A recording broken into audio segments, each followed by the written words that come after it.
Hey family, how's it going? You've got Black Cactus owner-operator Terence Latimer here, coming live from Black Cactus Co-working in downtown 29 Palms on this beautiful and hot high desert day. It is a balmy 100 degrees outside, and I'm grateful for the protection and coverage that Black Cactus Co-working has to offer in the shadows of the Joshua Tree National Park here in downtown 29 Palms for another episode of our show Tsundoku and Tea Torrentously. As a reminder, Tsundoku and Tea Torrentously is a web series and show where we discuss a piece of literature, in most instances a book, based off of the Japanese concept of Tsundoku, where we are quite literally taking advantage of our pile of books here that we've collected and curated over the years, and are taking our time, taking our pace, and getting to our reading list when we can. And that's all through the lens of encouraging literacy. Literacy is just something that is very near and dear to me. And then also through broad levels of intention, and that I think that books are meant to be enjoyed. We shouldn't feel any pressure to read books outside of the pressures that we put on ourselves through the lens of learning and knowledge. Which reminds me of one of my favorite quotes, and the gentleman's name is escaping me, but he essentially states that the limits of my language are the limits to my world, which I think is very poignant and helps us to contextualize and understand the importance of language and learning, particularly related to vocabulary and learning new words and new terms that are not familiar to us, right? And so some of that means going outside of ourselves and picking up books related to subjects, concepts, themes, and even from artists or authors, I should say, who we're not familiar with, to get a broader understanding of what words mean, or what they can mean, or what they should mean, or what they would mean, et cetera, et cetera. So super excited to be here. Today's book is titled High Desert Elegy by a local author named Michael G. Vail. And so hopefully you're getting a look at this, a healthy look.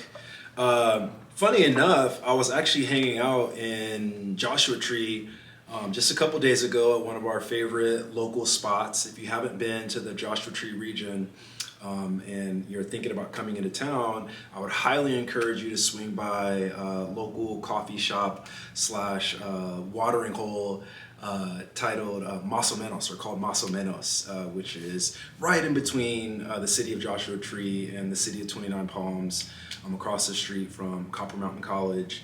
And they have all sorts of tasty beverages, snacks, and just like such a desert vibe.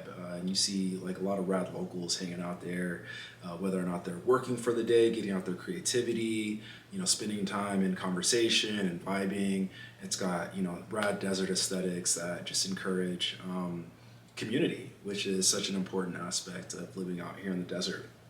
And as part of that, they, I don't know how long they've had it for, but they have a one of those outdoor libraries, right, where people are encouraged to drop off books that they're no longer reading or that they've already read and want to pay it forward. And part of my story, or ultimately how I uncovered this book, High Desert Elegy, was I was hanging out with some friends and I noticed that there are some books hanging out in this library at Más o Menos, and the reader in me was just too curious. So I walked over and checked out, what was in the library, and I stumbled upon this book. And one of the reasons why I was very excited was, number one, off the title alone, High Desert, right, which helps to quantify that this book is about this region that we're in, which is super exciting. But, it also was another example of a local author that I'm interested in supporting, particularly around this lens of just like the amount of creativity that is exposing itself in the Joshua Tree Gateway communities.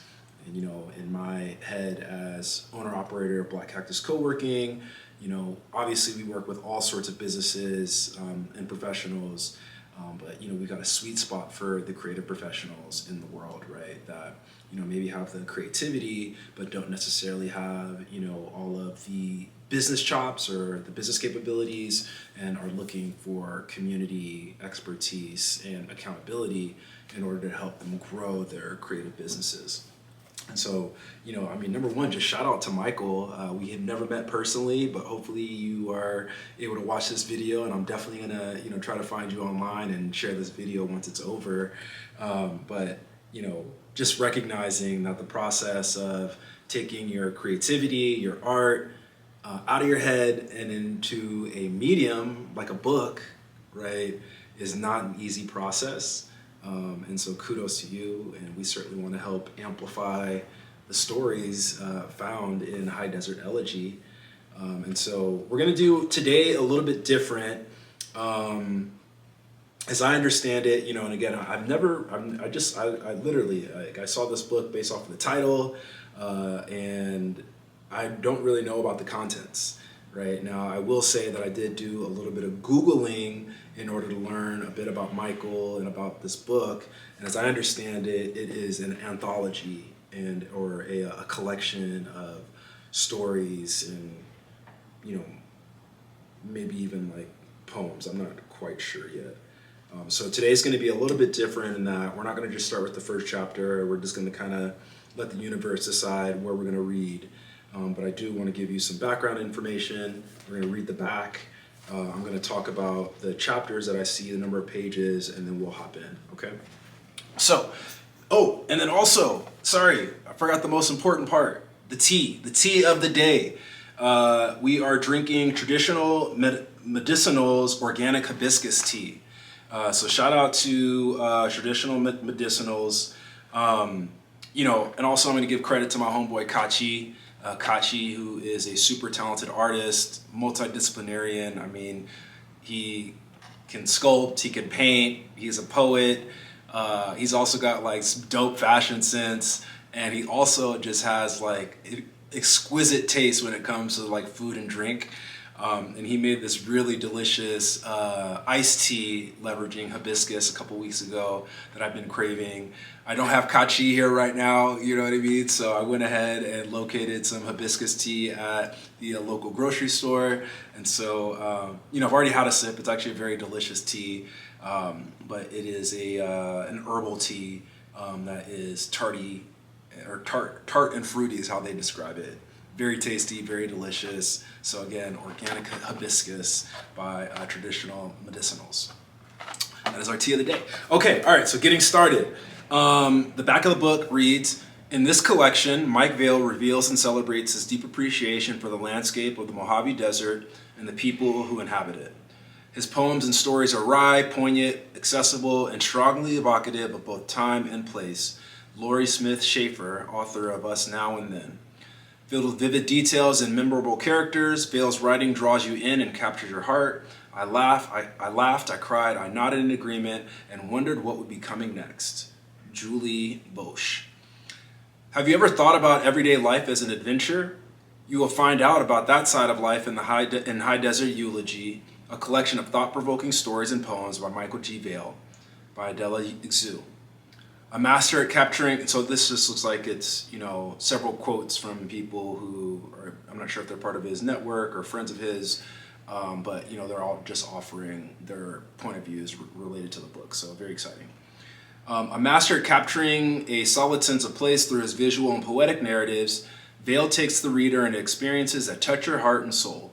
Julie Zimmerman. The writing in High Desert Elegy is measured, careful, and artistic, and it's all that, even as Vail's pulling you into something that's fun and yet revealing of the ethereal nature of human behavior and emotion, by Steve Stojic. Michael G. Vail's writing is smart, direct, and unflinching. These moving stories and poems are both beautiful and brutal, like the Mojave Desert summer sun. Touching, contemplative, and at times stark, Vail's work is always engrossing and entertaining. High Desert Elegy is a stirring read. Carl Bradley. The stories in poetry are gritty slices of life. They each represent a turning point or a moment to reflect for the characters. Much of Michael G. Vail's body of work looks at the darker side of the human experience: love, lust, hate, abuse, death, fear, to name a few. Through these peeks into the lives of others, we are reminded of our own life experiences and choices. Vail's writing draws a response out of the reader and leaves you with much to think about. Jolene Davis. Okay, so this book is about 170 pages. And, oh, we actually have a photo of Michael here in the back. Sure, if you can see that. Where it reads, Michael G. Vail is a novelist, short story author, and poet. High Desert Elegy is his second book. The Salvation of San Juan Cajon, his novel about the desperate struggle to construct a new high school in a poverty-stricken urban community, was published in 2018. A California native, Mr. Vail divides his time between San Clemente and a former homestead cabin in the Mojave Desert. So again, about 170 pages or so. And if we're then, okay, and then if we're then opening, oh, okay, so it looks like, and I'm reading the first page here, or the intro slip, where it reads that this was a Chola Needles Arts and Literary Library, or this is what was published by, I believe, which I believe is a literary magazine and publishing house based here in the high desert. And so I'm wondering who, oh, it looks like this is his email address too, so. And I love when you find books that you bought secondhand and there's like someone else's like writing and notes and highlights in there, because it gives you a deeper level of context to what someone else thought was interesting, which provides a whole new layer of reading the book versus the dichotomy of what you find to be interesting, right? And it's almost like you're having a conversation. And it writes, with the exception of Sir Paul Vitz's Pioneertown, this is a work of fiction. Names, characters, places, and incidents are the products of the author's imagination or are used fictitiously. Any resemblance to actual events, locales, or persons, living or dead, is entirely coincidental. The stories and poems within have appeared in the Chola Needles Literary Magazine from Joshua Tree and How Art and Literary Magazine, a publication of the Copper Mountain College Foundation. And that includes Carnival, Happy Land, The Lost Men, Dan Buster's Gold, and The Ravens.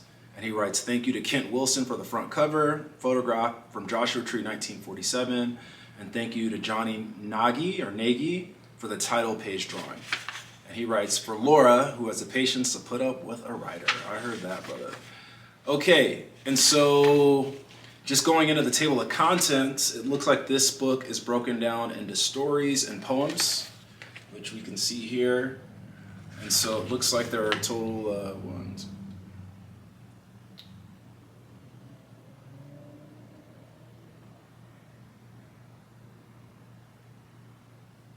23 stories and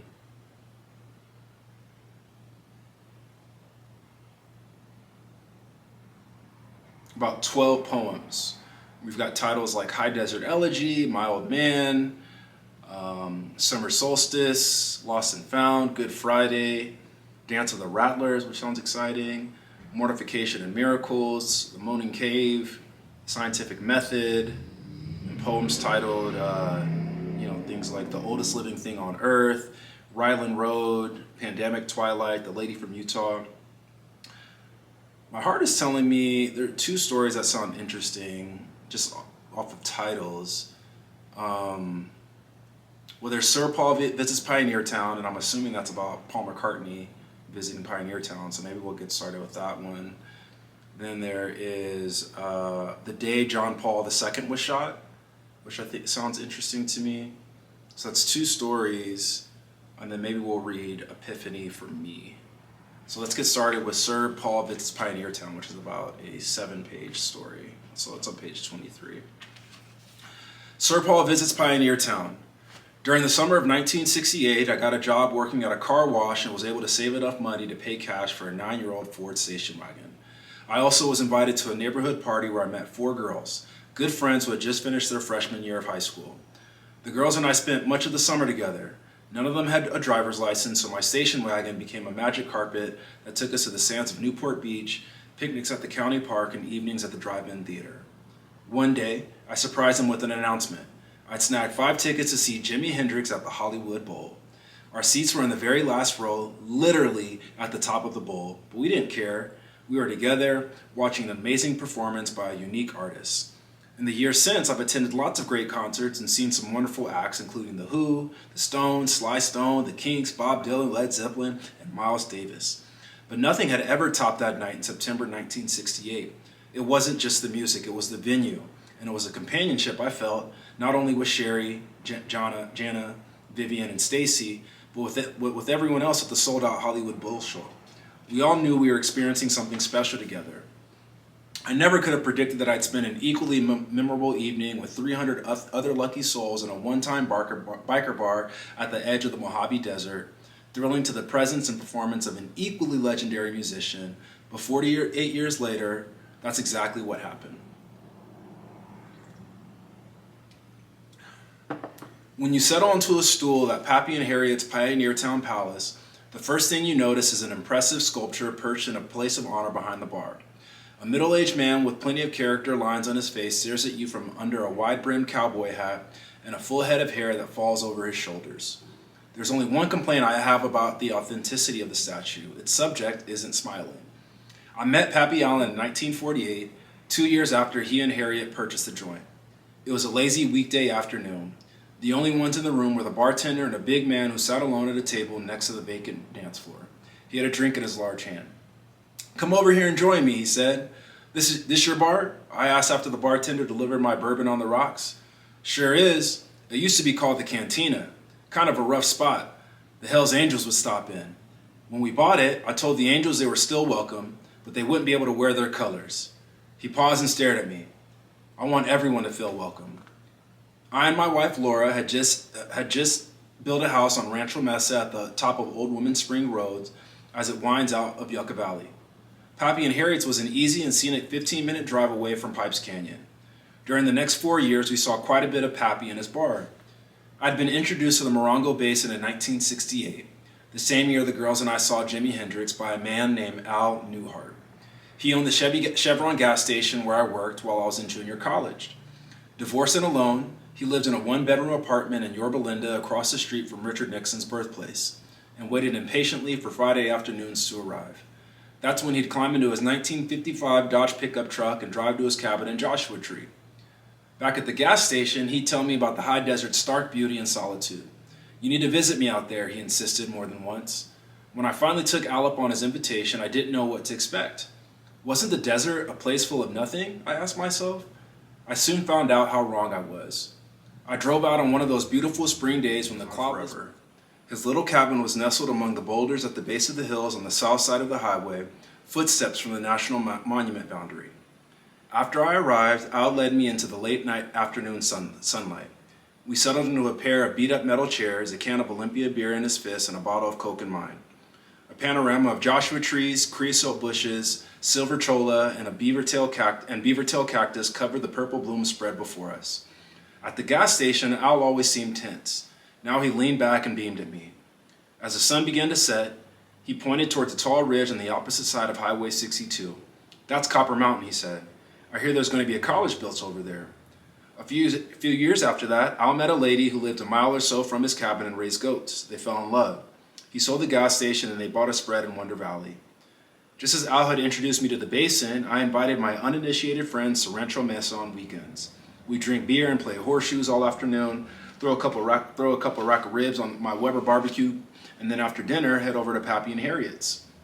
Even on Saturday nights, there often weren't many customers. The food wasn't so good in those days, and the live entertainment usually consisted of Pappy and Harriet singing old country tunes. We knew closing time was approaching when Harriet appeared from the kitchen with a tray of freshly baked cinnamon rolls, great for soaking up the alcohol before we hit the road. Our house on Rancho Mesa had been built over a former drainage swale. The contractor didn't bother to compact the fill according to code. After 4 years, a large crack appeared in the foundation. It ran from the front door through the living room. The garage began to pull away from the rest of the house. I convinced the contractor that it would be best for everyone involved if he bought the damaged building back from me. For the next 26 years, we got out to the high desert and Pappy and Harriet's only occasionally. Meanwhile, Pappy passed away and new owners took over. 6 years ago, Laura and I decided to return to the basin. We fell in love with an old homestead cabin on Canyon Road in Twentynine Palms that had been expanded and remodeled over the years. And we became regulars again at Pappy and Harriet's. We missed Pappy's welcoming smile and Harriet's cinnamon rolls, but appreciated the fact that the rest of the grub was much improved. First-class barbecue, cooked on a Santa Maria-style grill on the back patio, and the musical entertainment now included well-known recording artists. On the morning of Thursday, October 13, 2016, Laura and I were driving back to Twentynine Palms after picking up a piece of furniture at one of the shops along Highway 62. We had dinner reservations for that Saturday at Pappy and Harriet's and decided to call and confirm. The recorded message on the other end of the line sounded like nothing I'd ever heard before. "Yes, it's true," exclaimed a woman's breathless voice. "Paul McCartney will be at Pappy and Harriet's tonight." I continued to listen as she recited the ground rules for getting into this once-in-a-lifetime show. "Don't line up after 3 p.m., she insisted, and bring cash. Admission is $50. I turned my wide eyes to Laura, who was driving. "We've got to try and get into that concert." She shook her head. "Not me," she said. That place will be packed. And you know how low stage is. I wouldn't be able to see a thing." Laura is barely 5 feet tall. She was right about the stage. It's really no stage at all. I reluctantly agreed that she might find it a frustrating evening. "Do you mind if I head up there?" I asked. "Hell no. Go for it." After I'd unloaded the furniture in Twentynine Palms and Laura wished me luck, I drove to Pioneertown as quickly as I could. As I approached Pappy and Harriet's, it was high noon. The building and adjacent property was surrounded by yellow tape and security guards. Even though the phone message warned that lineups wouldn't be allowed before 3 p.m., a group of 30 fans had assembled to the east of the security zone. I parked and joined them. For the next 3 hours, that line wasn't supposed to exist grew longer. Meanwhile, a second line formed on the west side of the roadhouse, and Pioneertown Road had become jammed with vehicles as word spread about the concert throughout the basin and the rest of Southern California.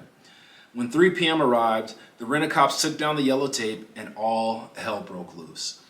The hundreds of music lovers in both lines sprinted for Pappy's entrance, intent on getting in front of the official line that was forming there. Suddenly, dozens more who'd concealed themselves among the houses to the south raced across the road and joined the melee. Once I reached the new line, I realized I was among the 40 or so fans at the front. For the first time, I felt pretty sure that I was going to get inside. Those around me had reached the same conclusion, a feeling of euphoria among us. "This is a freaking dream come true," said the guy standing beside me, a wide smile crossing his face. I guessed that, like me, he was old enough to have seen the Beatles on the Ed Sullivan Show. "Yeah," I agreed, giving him a firm bro handshake. "It sure the freak is." I turned to look behind us. The line stretched north past the Pioneertown Motel and continued on for as far as the eye could see. A few minutes later, a tiny man with salt and pepper hair, dressed in an expensive-looking black leisure suit and a matching visor, appeared with a group of burly bodyguards. He began moving down the line, stopping to make the same presentation to several dozen of us at a time. "I'm Sir Paul's international tour manager," he explained in an upper-class British accent. He welcomed us, a nice touch, and went over several pieces of information, including a reminder that admission was $50, cash only. "How many people can see the show?" someone asked. "The fire department will only allow 300, he replied. Then he looked past us at the rest of the line. Later, I heard that over 1,000 fans were turned away. At 5 p.m., Pappy and Harriet's front door opened and the line began moving forward. When I handed over my $50 and entered, the place was almost empty. All the furniture had been moved out. It would be standing room only. If I'd walked directly to the front of the stage, I could have been face to face with Paul for the entire evening. But instead, I stopped to purchase a t-shirt, poster, and a cocktail.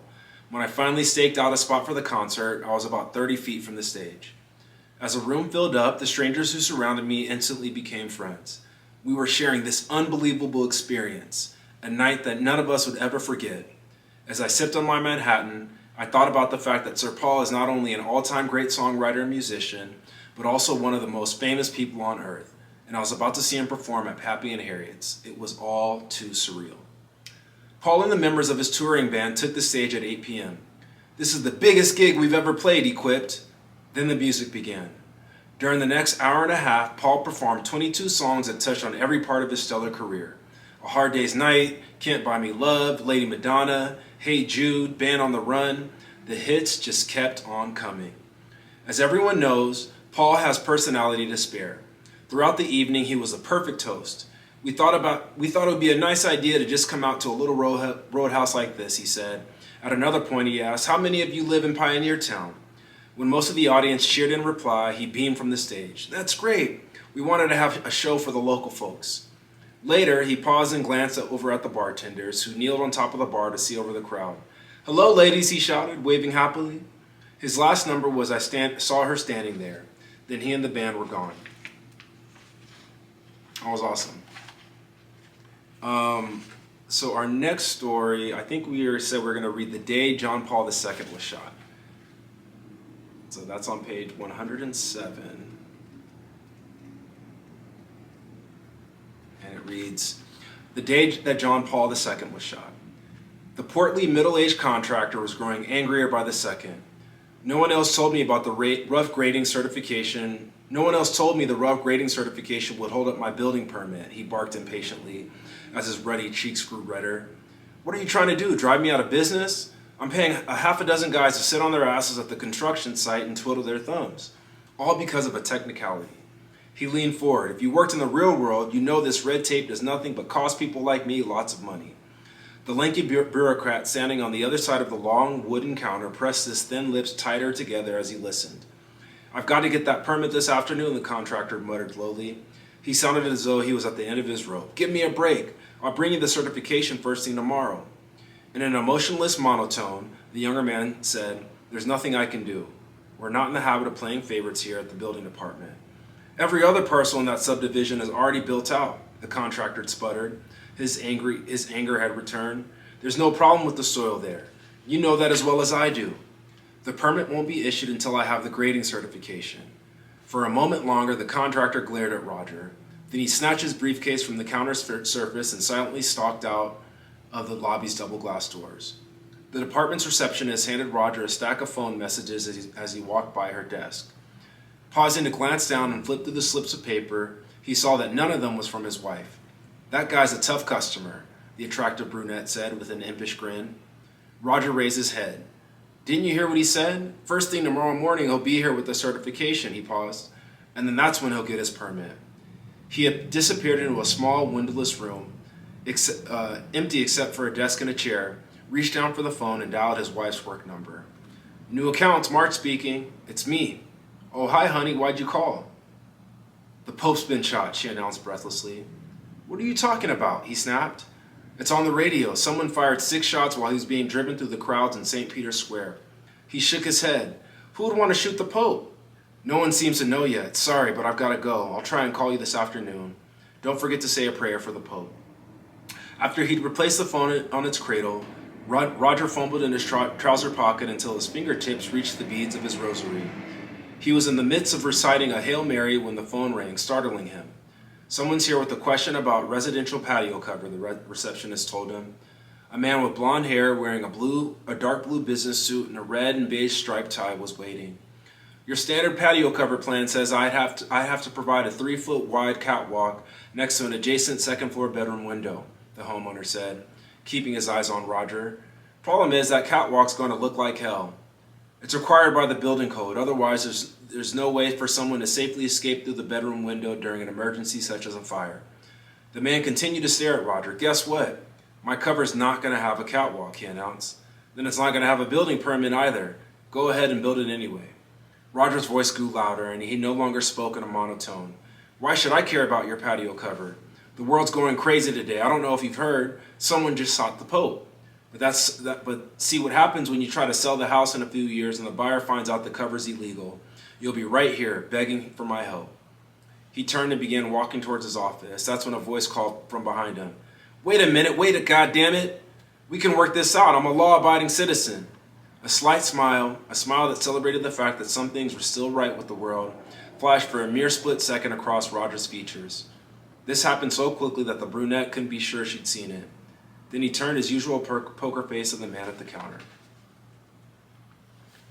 Okay. And so we're going to wrap up here with a poem. I think we said we were going to read An Epiphany for Me. And that's on page 164.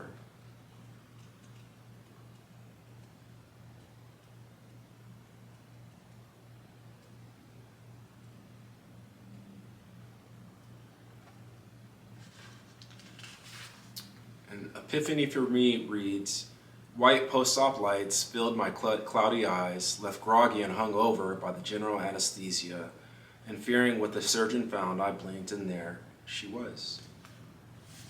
That was awesome.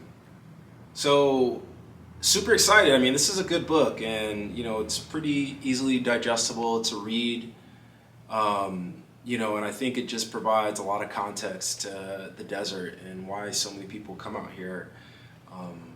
The desert offers an opportunity for a bit of a retreat, for respite, for an opportunity to reconnect with yourself, reconnect with nature. And even, some of the criticisms of the desert in the fact that it's boring, right, which is total BS, right? I've always been taught that there's nothing boring in the world, only boring people. And that opportunity to lean in and identify your creativity is just like such one of the blessings of living here and of being here.